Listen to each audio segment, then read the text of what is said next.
வணக்கம் வணக்கம் வணக்கம். நீங்கள் பார்க்குற ஒரு ஒரு கோயிலை தான் உங்களுக்கு தெரியப்படுத்த போகிறேன். என்ன அப்படி தெரியப்படுத்த போகிறேன் அப்படின்னா, எத்தனையோ குருமார்களை பார்த்துருப்போம். எத்தனையோ குருமார்கள் இருந்தாலும் 18 சித்தரில் ஒரு சித்தரை தான் உங்களுக்கு காட்ட போகிறேன். அந்த சித்தர் தான் இந்த இவர் கமலமுனி சித்தர். கமலமுனி சித்தர்னா 18 சித்தரில் ஒரு சித்தர். இவர் வணங்கின சிவம் இந்த லிங்கம் இன்னமும் இருக்கிறது. ஐதீகப்படி இன்னமும் இவர் வணங்கின லிங்கம் இருக்கிறது. இந்த இடம்தான் அவர் உட்கார்ந்து தவணையில் இருந்த இடம் கமலமுனி. இந்த கமலமுனியை பொறுத்த வரைக்கும் என்ன விஷயம்னா, பாருங்க, அவர் முகத்தை காட்டுறேன்.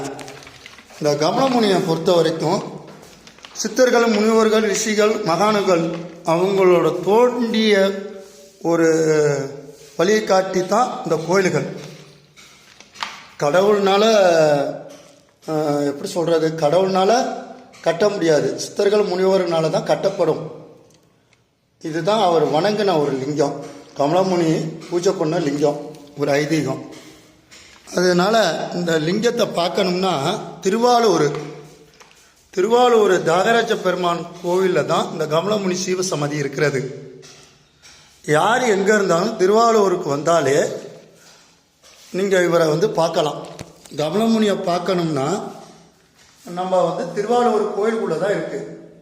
அதனால் மாரிமுத்தாயா எப்படி இருக்குன்னு பாருங்கள். இதை எதுக்கு தெரியப்படுத்துகிறேன்னா, உங்களுக்கு ஒவ்வொரு சித்தர்களும் இல்லாத கோயிலே கிடையாது. சித்தர்கள் பெருசா கடவுளை பெருசான்னு நீங்கள் தான் முடிவு பண்ணணும். கடவுள் நமக்குள்ளே இருக்காரு, சித்தர்கள் வெளியே இருக்காங்க, நம்ம குருமார்களாக இருக்காங்க. சித்தர்கள் இல்லாமல் யாராலையும் ஒரு கல்லோடு எடுத்து வைக்க முடியாது, ஒரு குருமார்கள் இல்லாமல் எடுத்து வைக்க முடியாது. இப்போ நான் ஒரு கோயில் கட்டியிருக்கிறேன், மாரிமுத்தையா அகத்தியருக்கு தனி கோயிலாக. மாரிமுத்தையா இறந்து விட்டால் அந்த கோயில் யாருக்கு சொந்தம்? அப்போ யார் கட்டுனது? மாரிமுத்தையான்னு ஒரு சாமியார் இருந்தார், கட்டினார்.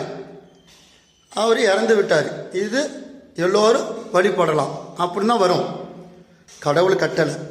கடவுள் மூலியமாக வாழ்கிற சித்தர்கள், ஞானிகள், மகான்கள், சுவாமியார்கள் கட்டப்பட்டது தான் எல்லா ஆலயமும். நல்லது. சிவாய நம.